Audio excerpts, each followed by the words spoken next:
listen. Never in my life associated the word boring with baseball. We know what's up.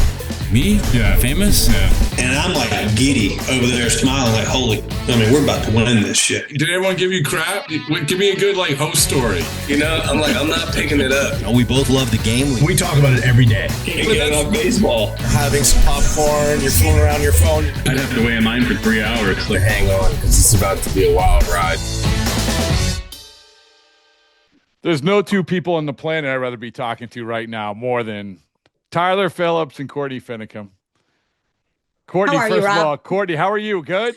I'm great. I mean, we're in the middle of the... Look at you. You got a baseball shirt on. I was just saying It is kind of a baseball shirt. It's a fall baseball shirt. It's the long sleeves. It's that spandex material. I'm just like right in the middle of Chicago fall, right in the middle of it. Rate this shirt, Tyler. As a baseball player, rate this baseball shirt. That's a 10 out of 10 always. Always. Whenever you got the two-tone with the different color in the middle, yeah, it's perfect. I'm a 3/4 sleeve guy myself. But. Well, that's the thing. It's everybody else's 3/4, but this is a designer baseball shirt. So that's right. Yeah. That's right. It's made specifically for me. Yeah. Well, there you go. And Tyler, man, thank you so much. I'm going to wax poetic about you in a second, but first of all, thanks for jumping on because you've got a lot going on. The addition of your family. There's, by the way, first of all, congratulations on the addition of your family. I want to say that. Thank you. And second of all, congratulations on your little one, your the older brother dressing up like a superhero. I saw this. This is great. Dressing up as the superhero that is older brother as a superhero, but older brother superhero. Everyone go check. What's your Instagram account again? It's lips_34. Of course. So lips_34. I'm gonna have to switch that up. Yeah, I gotta switch. That was a high school nickname. What can we start there? What was the origin of your? It's honestly very simple. We were sitting there in the cages one day during practice in the off season, and one of the upperclassmen, he goes, "Dude, we got to come up with nicknames. Like, what if we just went with the last 4 letters of all of our last names?" Like, well, that's kind of silly. And then he started calling me Lips, and I was like, all right, whatever. Like, Phillips works. I gotta be honest. I mean, Lips isn't a terrible nickname, although it's not bad. It could be better. Interesting. It's interesting. In professional baseball, the nickname it's Philly. Like the Spanish guys, they couldn't say Phillips. The IPS at the end always tripped them up, so they'd go Philly, and that kind of worked. When I was in Texas, and then I went to the Phillies. And you're a Philly guy. You're born and raised South Jersey, right? I'm South Jersey, yeah. So I'm like 20 minutes from the city, but it's always easier just to say like Philadelphia or Cherry Hill, right? If you're on the Jersey side. Corey, do you ever have a nickname? Either Court. I always still go by Court. People that know me really well call me Court. Sometimes Finn in the sports world, but usually Court. Okay, all right. Yeah. That's not terrible. That's good. Court's pretty good. Court's pretty good. Both of you have. I had the worst nickname in 7th grade of all time. It was Pusser. And here's the reason why.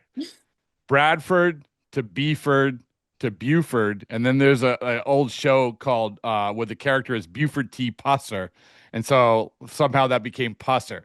That only lasted a year. I was able to pivot away from it. So thankfully,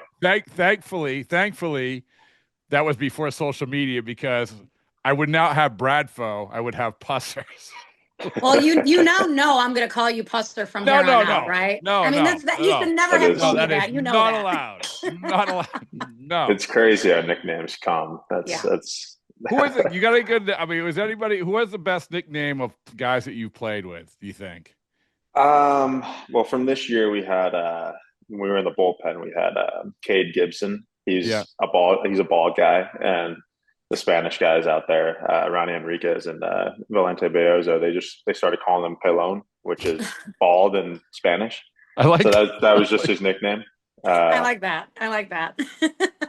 Honestly, like that's like really the main one. I called him Gilbert one day on accident. Like I don't know why that came out, so I just started calling him Gilbert from there on out. But I think he was the one that we gave the most nicknames to. Like I said, you got me as Philly. I like with the Phillies, you got Max Lazar. It's spelled Lazar. So I mean, laser just kind of works. Yeah.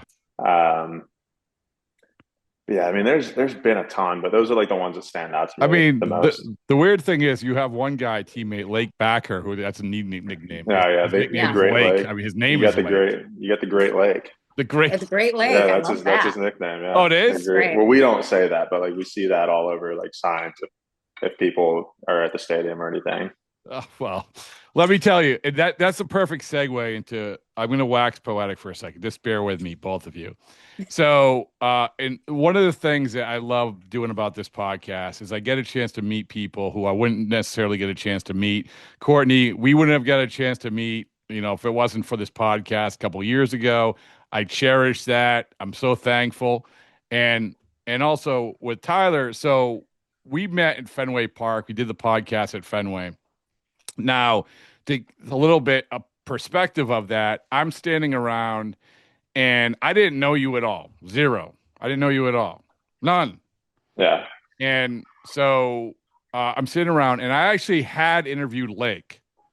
I had interviewed Lake back the year before when he struck out Shohei Ohtani in a key time.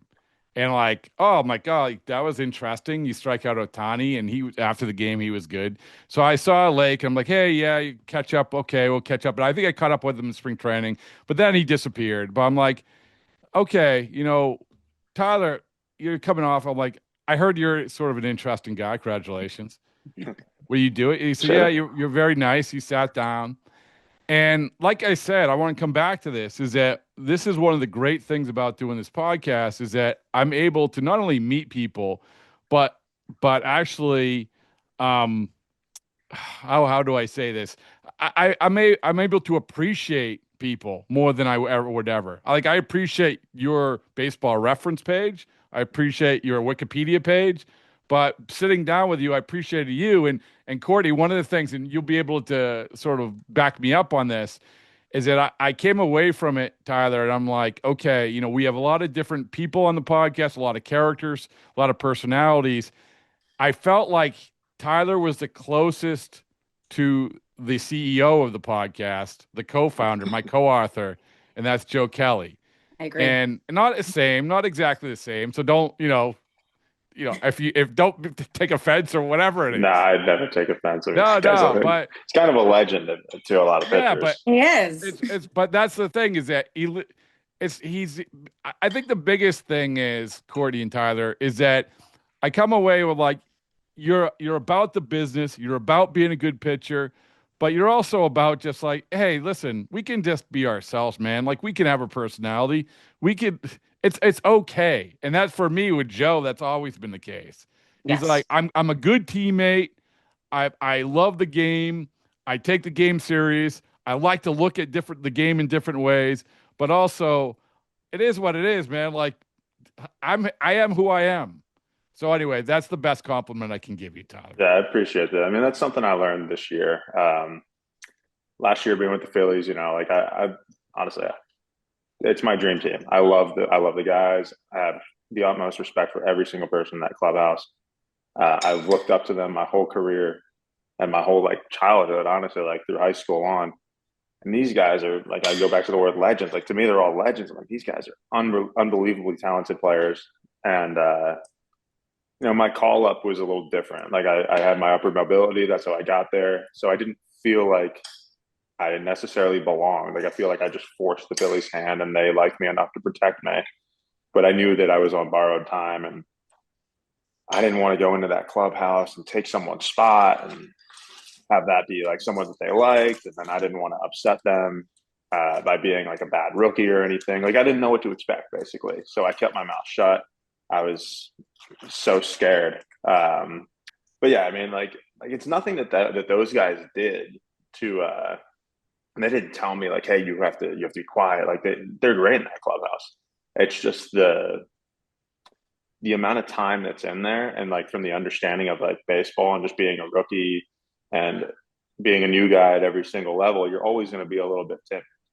unless you already know guys at that level. So I go up. It was an upper mobility. I felt weird. Like I had a little imposter syndrome in the first place. Like, do I belong in the big leagues or not? Like, it wasn't a magical call up, you know. Like I knew that I was either going to go up with the Phillies or go up with a different team. And it was just such a weird situation. And when I got there, it's like, dude, be a good rookie, make these guys like you. Don't do too much, because if you show too much personality, like what if they don't like that? Like, I don't know. Like, there's just a lot of crazy stuff in my head. And then coming over to the Marlins, at first, like I was a little skeptical. I was like, oh man, like I love Philly, I love the city, I love the fans, I love the players here. I love that it's like this winning team. Sucks that I can't be here, but you know, you have to seize opportunities. So I went over to the Marlins and I recognized a lot of these guys. I played in the minor leagues and I knew a lot of them.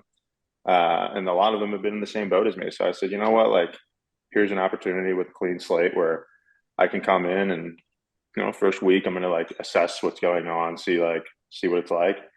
But out in the bullpen, you're so far out there too. Like you can kind of just act how you want to act. And those guys didn't seem to tell me like, hey, like chill out. Like they honestly seemed to like it. So I started being myself and I carried that throughout the whole year. Well, let me ask you this. You were in spring training with the Phillies, right? I was. So yes. you have that, you have the first go round, then you have spring training. Were you still sitting in the corner saying, hey, I'm just happy to get this major league per diem. This is super. This is great. I love Clearwater. Spring training was, I was trying to go out a little bit more and speak up to more guys. But no, I mean, I loved it there, man. Like I used to go to Clearwater for spring training. The thing is that I knew I was out of options, and I knew that they had gone out and signed a bunch of guys, and like you're really fighting for a position. So I think every day, as much as I was having fun, I think at the same time, like on that scale, there was a little bit of like nerves in the back. It's like, dude, you have to go out, you have to throw good, like in throwing program, you have to throw well on your live BPs and your bullpens. You have to be like Cy Young. You got to make this team. Like that's because that's what I wanted so bad. I have a lot of passion for them. And you know, that doesn't really go well. You're ended up pitching a little bit more tense, and yeah, you don't want to be. You shouldn't be tense in spring training. Yeah, man. Like I was walking the house in my games. I was just, it just wasn't great until I figured it out towards the end. Like kind of like on the beginning spectrum of like what I became out of the bullpen in Miami. I was pitching with that little bit of like that little anger, a little FU. And I went out and like threw like 4 or 5 really good outings in a row, but I just don't think it was enough to solidify a spot for myself in Philly, especially being a starter. They don't know if I'd be able to compete as a reliever, having not done it before. All right. So Courtney has a couple questions about the Phillies. I'm going to get down to brass tacks right away. And you said you grew up a Phillies fan, correct? Yes. You played for the Phillies this year. If they won the World Series, I don't know if you get a ring or not. Sure. I don't know. I don't know. I don't think I would. I think I would have had to been on the team, like on the 26 man this year. You get a spot on the duck boat. So obviously, you know, as we tape this, Phillies fans are gutted. Before Courtney gets to her questions, I just have the simple question of, when you were watching what happened in that last game, how do you feel? Like, because you're maybe the only human being that grew up a Phillies fan and played with the Phillies. Yeah. And going through this year and then going through that moment where the season falls off the cliff. So where were you? How do you feel? What was that about? Yeah, I mean, it's probably a lot of different emotions. One, I want to say, like, for Kerkering's standpoint, like I love that kid. I mean, he was showing me a lot of the ropes, like when I was in Philly, and that's kind of crazy to say because he had spent like 1 year in the minor leagues, and he was already being the one that was showing me what to do. And you know, he's unbelievably talented, and I think he knows that. I think the entire fan base in baseball knows that. You get a situation like that. I mean, nobody. Like your casual fan doesn't know what it's like. It's scary. Like sometimes you just get a comebacker in a regular game, let alone the NLDS, you know, against the Dodgers. please don't do that, buddy. You're making a mess. So, I mean, I was like that, pretty devastated to see something like that happen. I mean, the game speeds up, especially in a situation like that. I'm sure I've never been in that, but I know how it is in like a regular game. If you get a comebacker and you don't field it clean, you're like, oh crap, I got to get this somewhere. I got to give it up somewhere. And in that situation, bases loaded, even with 2 outs, you're probably sitting there like there's probably the slightest little thing in the back of your mind. It's like, home is right in front of me. Like he sees the runner running right there. Home is right in front of me. I know that if you just go to first, you have a lot of time, but you just panic sometimes, and it's tough to slow the game down. That's why, like, as a little kid, they always say, "Hey, know where you're going with the ball beforehand." But again, I don't think anybody could speak for what's going through the pitcher's mind in a scenario like that, other than somebody who's been there. I think aside from that, the selfish part of me, I love the Phillies. I love the guys, but I don't want them to win anything if I don't get to win anything. That's the same thing with the Mets at the end of the year. Like they want to go to the playoffs. Like I was fortunate enough to close the game out to finish their season. They're not going to the playoffs if I can't go to the playoffs, and that's what a lot of us were thinking. And it's nothing against those guys. I love the Phillies. If I was still with them, I would have loved it. I would have loved to have been there. Even if I wasn't there, I would have been rooting for them. But it's not my team anymore. Just sad to say. But yeah, no, I felt for Kerkering. Like that's a tough spot, and he'll come back from it. He's a big boy, and we all are. I mean, I just hope that people don't hold this cloud above his head because, like I said, he is an unbelievably talented pitcher. The kid knows how to manipulate the ball. He throws hard. He works hard. He does all the right stuff, and he's just a good person. So I'm hoping that give him a few days. Maybe I could shoot him a text. But I don't know. That's one that's going to burn for a little. It's going to sting for a little bit. So one thing that we did see at the end of that horrific, heartbreaking scene was Rob Thompson, the manager of the Phillies, immediately grab Orion and just take him to the side. What do you think? I mean, you've been in situations before with coaches and managers. What do you think Rob Thompson said to Orion after that? No, I mean, I think it's pretty much what I said. Like he's got such a bright future ahead of him. Keep your head up, because I know a lot of times like one play could dictate like your future. Like a lot of times like things can spiral out of control. So it's probably just keep your head up. It's not on him. Like like it's a team game. It's baseball. There's 9 guys out on the field. There's 8 guys behind you as a pitcher. There's guys on the bench that could be out there, can be in there picking you up or helping you out wherever they can. And there's coaches. They have to do their job as well. So I mean, it's a full team effort. I think he's just reminding him like you're going to be okay. Like Kerkering's going to be back in that spot again in the future in his career. He's going to play for 10 years. So long as he stays healthy and he does the right stuff, he's going to play for a long time, and he'll be back in that scenario again. Isn't it weird? You said about how hey, listen, I'm worried about my team. I'm worried about us making the playoffs, whether it's the Mets or the Phillies or whatever. I remember being a little kid, and I grew up in Boston, and I'm like, oh, if you could offer me $1 trillion, I would never play for the Yankees, right? And little 8-year-old Tyler Phillips, as a Phillies fan, saying what you just said. And I'm not saying it's bad, but I'm just saying like this is the reality of it, right? Yeah, I mean, I got a family I got to fend for, and that's the reality of it there. I mean, when I was with the Rangers, people always, it's your first year. People back home like, oh, well, if you could play for someone, who would it be for? And like, you'd always say like, oh, the person who wants to pay me, and that's like the reality of it. But deep down, like, I wanted to play for the Phillies. Like I'm not silly. Like wherever you're from, like that's probably the team you want to play for. But yeah, I couldn't imagine like. When I was with them, I couldn't imagine not being with them. And now that I'm not with them, you realize it's okay. Like you still got opportunities, you still meet new people, you make new relationships with new teams, and you still have those guys. As long as you're not a bad person or a bad teammate, you still have that. Like you don't burn that bridge. Like you still get to talk to those guys whenever you play against them, and honestly, I thought it was a lot of fun when I had the opportunity to pitch against them, because that's what I want. I personally want to be one of the best.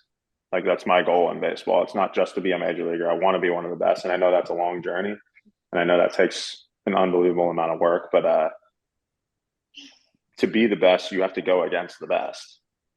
And when I get to face Kyle Schwarber and Bryce Harper and Trey Turner, Alec Boehm, the whole lineup, 1 through 9, they're some of the best players that you'll ever see.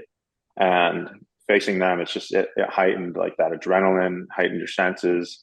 And like, you asked me like why baseball is boring when we were in Boston. Like that's part of it. Like, like that's, as from a player standpoint, that is the most fun thing in the world when you get to go against. By the way, one of the best, Gordy, one of the best whys in baseball isn't boring answers all year.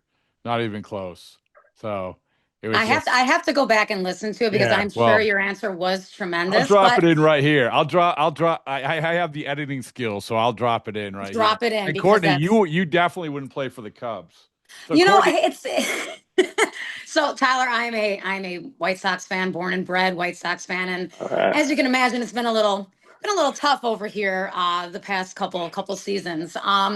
But that's actually one thing that I have sort of marveled at what the Marlins have done this year. A couple weeks ago, I had Kyle Seeloff on, your broadcaster. Yeah.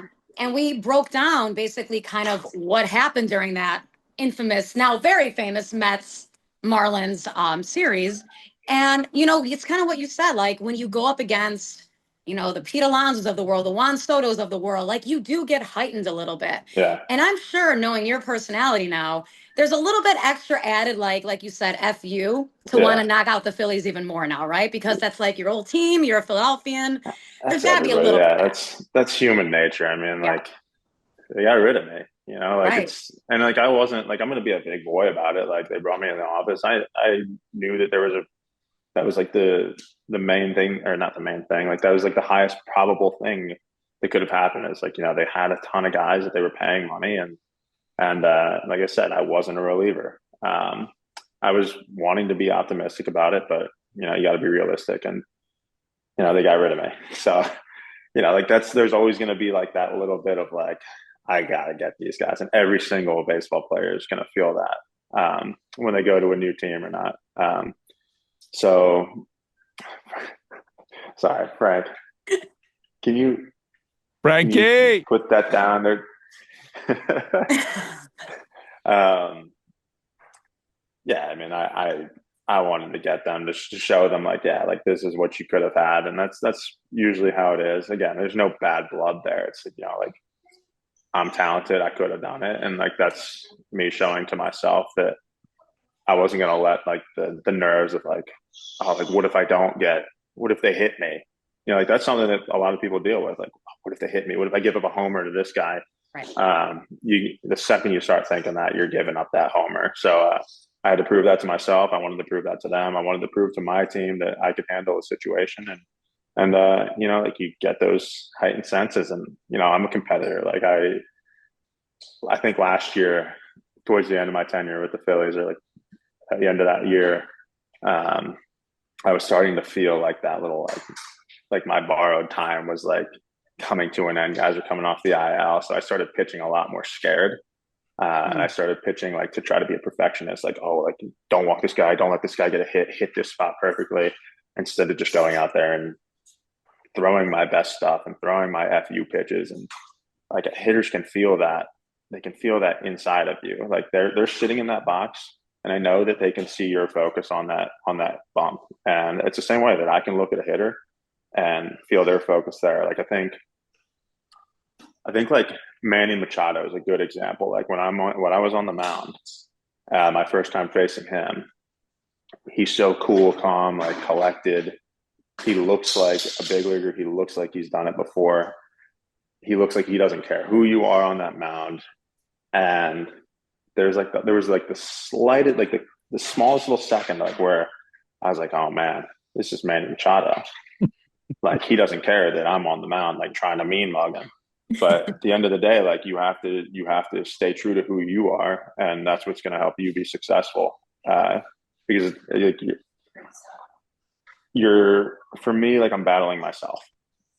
It's not the guy in the box. You battle yourself, and that's why baseball. It's a mental game. You're battling yourself like 100% of the time, and then the other 100% is it's the guy on the other end of the game. Well, the reality, Tyler, is it worked. Like this approach worked. 2.78 ERA, 54 games, 4 saves. I mean, this is like your road to accomplish your goal of being one of the best took a huge step forward this year. I'm not just saying this because you're here sitting in front of me. That's a fact. Yeah. And part of that was we talked about, I think in previous podcasts about, why you slap yourself in the face, why you do all that stuff, why, because like you're getting ready. I mean, I'm simplifying it, but this is your thing. And you said, this is about supporting my family. This is about being for me. This is all of it.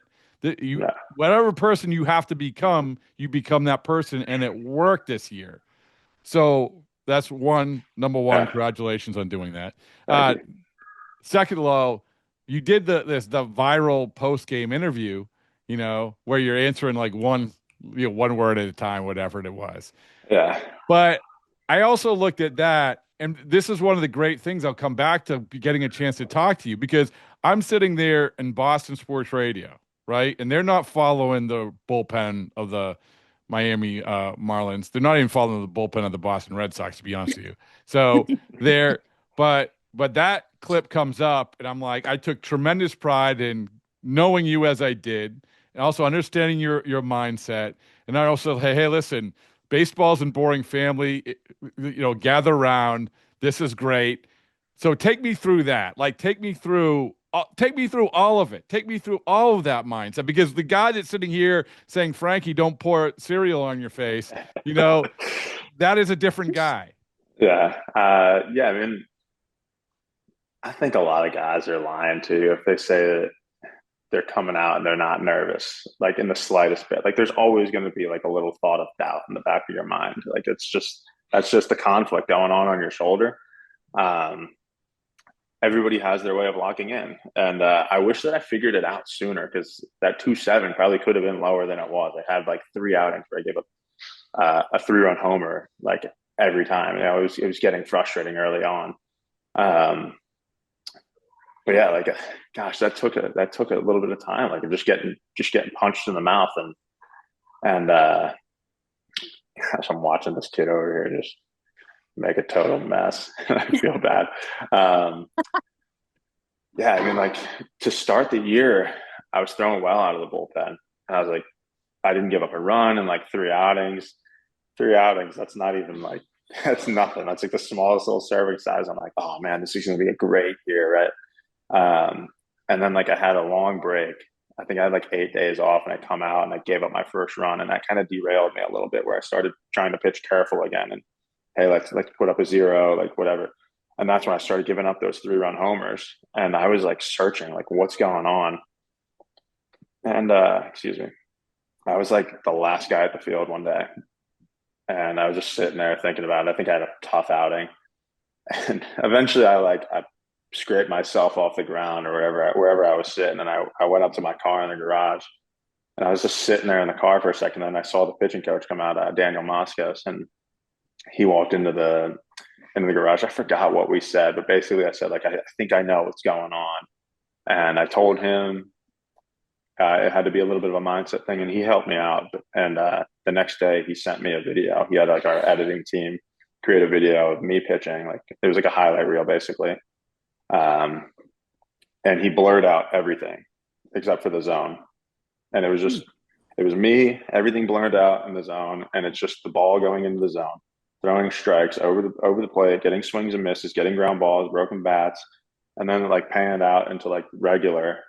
And he said, like, this is your mission. Your mission is like your stuff is so good. He didn't show any pitches out of the zone. He said, your stuff is so good. You got guys like Shohei out. You got all these. You got like a lot of the Dodgers out. You threw a complete game against the Guardians. Like there's a lot of talented guys on that team. And he showed me some clips from this year, and it was giving me that confidence that lasted for a little bit. I was throwing the ball into the zone more, and then I got hit really bad against the Rays, and then the next outing against the Pirates. And I said, dude, this is this is bad. Like I just got mad one day warming up, and because none of my stuff was working. I think my slider was so bad that day. And I remember my bullpen coach was out there, Brandon Mann, and he's standing next to me. All the other guys are on the bench, and I'm about to go into the game, and I just remember I was like 3 bad sliders in a row, and I just got pissed, and I just hit myself. And I remember seeing out of the corner of my eye, he jumped. He's like, what the hell was that, dude? And I saw him look at the guys on the bench, and like nobody saw it. And he's just sitting there so quiet. He didn't say a word to me after that. And I ran out there, had a really good outing. And then I don't think I did it the next outing. And then he talked to me. He's like, dude, what was that? And I said, I don't know. I got mad. He goes, yeah, but your fastball, like the velo jumped, like that was sick. That was a great outing. So I started doing it. And he said, yo, you should do it on the field. Like that would be cool. Like if you really want the hitters to like think that you're crazy, which I do, like I would say that I'm crazy. You don't see it in like podcasts and stuff, but in the clubhouse, I would say that I'm crazy in the bullpen as well. And yeah, in doing that, like instead of thinking once I'm on that mound warming up, like, oh, what if I blow this lead, or like what if I blow this win streak that we have, whatever it may be. Now I just switch it. It's like, dude, somebody just hit my ass. Like I'm pissed off now. And there's no room to think about like, what if? It's like, now it's just like, dude, I'm angry. I'm going to come out here and I'm going to shove it right in the middle of the zone, and you just try to hit it. Like I got guys behind me that are playing the field, and on a grander spectrum, like, I got a family back home. If I sit there and think, what if, and I go up and give up a home run, that's like, if I keep doing that, you're just going to lose your job. And if I lose my job, like, this is what I do. I had bad grades in high school. I put all my marbles in baseball. That's something I'll always tell kids, like, hey, take care of school, because I didn't do that. And that's not the right route. We agree with that. Yeah, but I don't know. Neither did I. It's working. Neither did I. Yeah. Like I didn't go to college. I had didn't bad either. grades in high school. Like baseball is what I got, and this is what I love. And I've never had a plan B. Like everyone's told me, like, hey, what's your plan B? Like, especially after my Tommy John, people saying like, oh, maybe you should start taking some classes. You should think about, like, is baseball really the right thing? Like, I didn't even, like, there was no thought about it. I was like, yeah, baseball's the right thing. This is what I want to do. And as long as I go out and do my job, I can fend for my family. I can fend for myself. And if I'm doing my job with my own personality, I'm having a good time. And, you want to enjoy your job. So I have to ask, because that's one thing that obviously there's many things that have stood out to me about the Marlins this year, but one thing that really did stand out to me was obviously you slapping yourself when you came out. So I do have to ask, how hard are you actually hitting yourself? Because it looks pretty damn hard, I gotta say. Yeah, I mean, it's pretty hard. I'm like it's borderline. Like my nose is running. Like my right eye is like watering. I've made my ear ring one time, which I probably need to try to not hit that and like hit the cheek. Yikes! Yes. I mean, like I'm hitting myself hard, and honestly, like it doesn't. You don't feel it that much because of the adrenaline already going into a spot in a game where it's like, hey, this is becoming a leverage situation. So that was going in later in the year.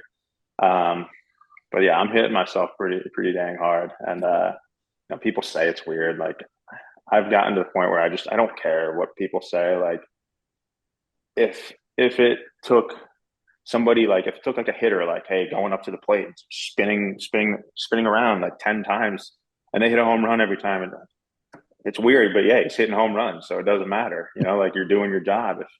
If you guys had to like wear a mask, like with like bunny ears on it, like I don't know, like to do the podcast, like that's what you're doing, and you're doing your job the right way. You're doing your job well. So like I don't care if people think it's weird. I'm doing my job, and this is how I feel that I can do it well. So the obvious question, because I like to stay topical and in the moment, when you're supporting your wife during childbirth, are you slapping yourself silly to get? No,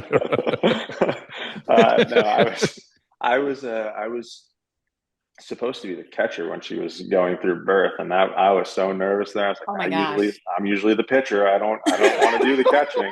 Yikes. now I'm giving my face a little bit of a break. It probably wouldn't hurt though. Like if it was like a little 5 a.m. wake up call and I had to help feed the kid Yeah. or get a bottle if I just woke up and shit myself. Dude, it's off season. It's off season workout. I mean, like you have to prepare for everything. He's like, it's like putting the cleats on in the backyard to get ready for that, right? I mean, that's what we talked about in my exit meeting. My pitching coaches said like, hey, like don't lose this. Honestly, like if this is what you got to do in the off season during your bullpens or like playing catch, you do what you got to do. Don't lose what you got. Like, all right, I'll practice it. Before you go, I do want to ask again. I mentioned the interview. I don't know, like I don't know. Was it just literal? I love the interview because it was you know the one I'm talking about, right? Yeah, the short one. The Yeah. short one, yeah. So because it was unique, it reminded me. I don't know what it reminded me. I want to say it reminded me of Will Ferrell in Old School when he just blacked out, but that wasn't it. That's not a good analogy. What was it? So, what were you just like still in this like the Cougar was still in the car. The heart rate hadn't been lowered yet. Yeah, pretty much. I was still in game mode. I mean, I had like a 35 pitch outing for 1 inning the day before. Gave up a solo shot to Springer. And I had to get a little extra jacked up the next day when I knew I was coming. I was like, I'm not doing that 2 days in a row. Like, I got to figure this out. And I threw like 6 pitches, and I got a save there. And that's not like my typical role. So it was cool, one, getting a save, but I think it's just like being like the starter in me still, because I was a starter my whole career. This was my first year relieving, and my goal is to go 9 innings. Like I know it's like kind of baseball's kind of getting away from that a little bit, but it's always I'm going until you have to pry the ball out of my hands. I'm going 9 innings every time. Like whenever I was sitting on the bench as a starter, it's like gotta go 9, gotta go 9, gotta go 9. That's all I was saying in my head. And 6 pitches, that's nowhere near 9 innings. So I think I wanted more, and I couldn't have it. So I was just sitting on the side, and they pulled me over. I was like, oh, these guys are talking to me now. I'm still fired up. I want to go like 6 more innings right now. I was like, this probably isn't going to be, this isn't smart. And like, it seemed fake. Like I've watched it a few times too, where like some of the stuff I'm saying, I'm like, that is a weird thing to say, dude. But it was a little bit of a blackout. Like guys are laughing at me in the clubhouses. I'll be sitting there in my chair, like still like fuming and huffing and puffing. And it usually takes someone to come over and start joking around with me to get me off of my edge a little bit. But yeah, I mean, I just blacked out and I wanted more. Well, Court, you got anything? I have one more for you, Tyler. And again, we appreciate all your time and your storytellings. We do appreciate it. But of course. Is your plan with the Marlins, and you might not even know this at this point, but do you eventually want to be starting in that rotation? I just want to be in the major leagues, Good answer. Starting is now that I know that I can do both, because I did get a start under my belt this year. I know it was only one time through the order. It was against the Phillies. It was a completely different. Like, I didn't warm up the same way that I would have as a starter. I just went out there, played catch for like maybe 4 minutes, threw like 10 balls off the mound in the bullpen, and I ran in. Oh gosh, that's another thing I forgot. They give you our bat boy, and he makes Cuban coffee, like espresso. And he puts it in our locker every day, and he loads this thing up with sugar. Courtney's like, how do I? I'm all in on this. every game. I did it every game this year. I'd throw one back. I think that's probably another reason that like I was huffing and puffing, like you're off the walls. But yeah, I wouldn't mind starting again. I mean, I know that if they do need a guy, like obviously with injury, like that they could always use me as an option there. But as of right now, I mean, like if you go back and watch games, like nobody really had a set role. I mean, you had Ronnie Enriquez, Anthony Bender, and Calvin Fauché. They were more of our leverage guys early in the year. They were like our closer types.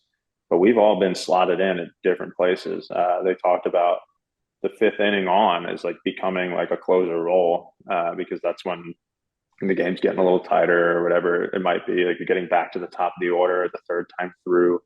So we've all been bounced around. We've all had like a little spot start here and there. We've gone length.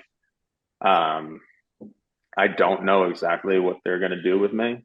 But like I said, like as long as I have my opportunity and I'm in the big leagues, and honestly, like I love the Marlins. Like as skeptical as I said I may have been, like I created so many relationships with guys there, with the coaching staff there. Everybody there was unbelievable to me. And yeah, I mean, I couldn't have been happier. So as long as I just get my opportunity and I can hang out, have some fun on the big stage, that became the kind of the norm for me. I was driving with my wife the other day, and I said, "Dude, I was in the big leagues for a full year." She's like, "You just realized that?" I was like, honestly, like after the first 2 weeks, it kind of just felt like you're going out and playing regular baseball again. The stage became just like I didn't even pay attention to who's around. Like it could have been just like being at the Sandlot, you know, like it didn't matter. I was out there with a bunch of friends of mine, a bunch of guys that were in the same boat. They're going out there hungry to just prove something, and that's something that was awesome to me. So the Sandlot doesn't have the Clevelander in left field though. They still have that, right? I don't know if it's still the Clevelander, but that place was getting loud every now and then. I know it was like awful. So, like, well, I mean, in case people don't know, this place Miami Beach, and also beyond left field. Not the last time, a few years ago when I was there, I was like, they opened it up. They started like dancing on tables in the fifth inning. I'm like, how does the left fielder ever pay attention? Like, what's Not a fan of that vibe. No more dancing. The guys told me, the guys that were there the year before, they said that it was like borderline. Everybody out there was like naked, like they were in like bikinis and stuff. And I was like, that's not good. And they said the music was so loud you couldn't even hear the phone. Like whenever they called down, you're like, who did you say to get hot? Like who? I can't hear you. You said hot? What? Hot? I will say, like it's still a little bar out there. They got the glass. See people coming up and like just it literally feels like you're a zoo animal. It's crazy. They're like knocking on the glass. Like we got to put a sign up there that says, "Please do not knock on the glass."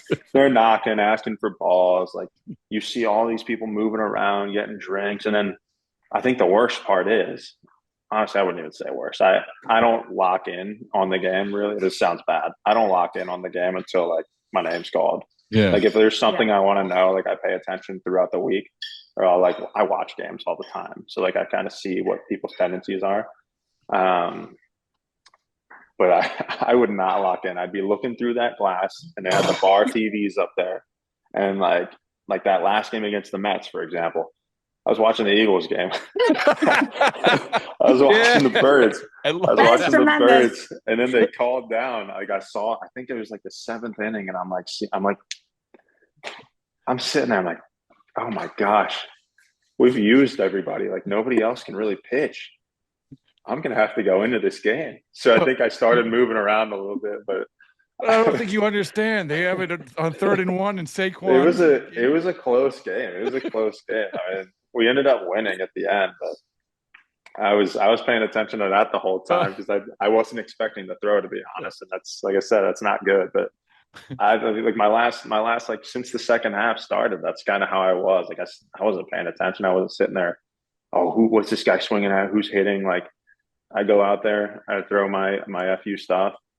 I know where my stuff plays. Like I have my strengths. I didn't care about the hitter's weaknesses. I wanted to pitch to my strengths. And I will give a little bit of a shout out to my Phillies pitching coach when I was with them. During spring training, we were doing a lot of work on like recognizing like swing tendencies and reading the hitters, and I use a lot of that as well. And then the guys in Miami, obviously, like Alone and Mosk in the dugout, Alone started calling the games at the end, and I think we were all on the same page for the most part. So it was really cool. Well, last thing is this is a new feature, Courtney, because I just thought of it off the top of my head. So it is 3 things I learned from Googling your name. Okay. No, Courtney, not you. I was going to say, wait, you're going to open up a bag of worms there. That's baseball isn't boring after dark. After dark. All right. All right. Number 1 is October 27th is your birthday. So congratulations. It is my birthday. Ahead of time. Happy early birthday. Thank you, yeah. I'm going to tell you how old off the top of my head. It's going to be 28. Right? Yeah. Yeah. 28. Sorry, I forget how old I am these days. Same. That's okay. I saw I'm it. not even old. Sorry, born 1997. So I did the Yes. math. Congratulations to me. 2019, you won an award. Do you remember what it was from Baseball America? 2019. Gosh, 2018 I know was like a good year for me. 2019 This was Baseball America's designated. Was it best changeup? No, or best command. Best control. Best control. Best control in all of the minor leagues. Yeah, that's what kept me in this game for a long time. Man, I remember how many walks. I think I remember like around how many walks I had over the 2018 and 19 year. I had like under 40 walks in between those 2 years, and it was like 100. I think it was like 300 innings. But that's where it comes back to your clear mechanism video. And that's when you were describing that, that's all I can think of is For the Love of the Game, Kevin Costner. You know what I'm talking about, Courtney? Of course I do. One of my favorite baseball movies. Right. Yes, and that video that he made is basically, that was before. He probably stole that idea. I think he did mention that. He told me to watch that on the flight one time, and I actually didn't get to it. That's one of the few baseball movies I haven't seen yet. Oh, you should get to it. You should get to it. So this could be. My wife's hearing that now. I see the light bulb going off above her head. She'll like it too. She'll like it as well. This is as a subset to that question. Is Field of Dreams a baseball movie? I love Field of Dreams. I think so. Okay, Courtney, you said it wasn't. What did you? Yeah, I go back and forth on it. The older I'm getting, and we're not going to announce my age on the podcast, but the older I'm getting, happy birthday, Courtney. February 2nd, Groundhog Day. The older I'm getting, I think it's a combination of the two, but it can be considered a baseball movie. There's no wrong answer. No wrong answer. Okay, it's your prerogative to be wrong. All right. And the last one is put earmuffs on Frankie, because this is Tyler Phillips, born 1990. Obviously not you. Yeah. If it's ever come up in your Googling world, actor, writer, right? But seems like a good idea, except for his only the only thing that he has acted and wrote in. Tumbleweeds, Boner Police, the movie 2012. You sure that's not you, Tyler? I'm going to have to look that up and send to my buddies. I got to send it to the bullpen. We have a chat going. They'll love that. Can you throw out the first pitch? I'm gonna go no comment on that one, but they will absolutely eat that one up. What a name for a movie. That is tremendous. That's actually perfect. That's like, to be honest, like a lot of our humor out in the bullpen, it's along the lines of stuff like that. So they'll eat that up. If I could secure that movie poster, I will. Well, I don't know if that's the best way to end things, but I just listen. I appreciate you, man. I really do, and I hope that we can do this again. And yeah, you're one of the good ones. You're one of the good ones. I appreciate it. I love the Joe Kelly comp. I'm gonna run with that for a little bit. Are you kidding me? And I asked you. I think you were one of the ones that I asked if you would get a Baseballs and Boring tattoo if you won the World Series. I did say yes. You did say yeah. Oh, because you had the answer about Baseball Reference, right? Yeah. A lot of guys have done it. Like Weston Wilson was the one doing it for a lot of guys in Philly, where they were going like right above their knee, and putting what number major leaguer they were. I don't remember exactly what number I am. I know it's like 23,000 something, but I would love to have that. It's I don't know. It's like cryptic. Like people don't know what it is. They see this big number. It's like a serial number, but then you get to like brag about it like in the future. Like, hey, like what's that number? That's what number big leaguer I was. That's the second best tattoo you can get. We still have some people in play. Kopech, he's agreed. We got a couple of people in play. So. I have no issue with it. I completely agree with everything I'm reading in the background there. Baseball is without a doubt not boring. And my wife didn't know a thing about it, and now it's her favorite thing to watch. She will not allow me to not watch any game on TV. That's awesome. You know what that means? We're giving the whole family Baseballs and Boring t-shirts. Let's go. Let's go. That's tremendous. Maybe I can get her to get a tattoo too. Oh, there you go. What's your wife's name? It's Rochelle. Rochelle, if she can't hear me, but Yeah, just please, Rochelle, you can make that commitment now. You could become the first spouse of a player. If I win a World Series, you're getting a tattoo that says baseball isn't boring. She says okay. Oh, she's in. She either doesn't care or she has no faith. She's like, okay. I don't know which one it is. Like, okay, can you get off the podcast and pick up the cereal, please? Exactly. All right. Thanks, man. Appreciate it. Yeah, thank you.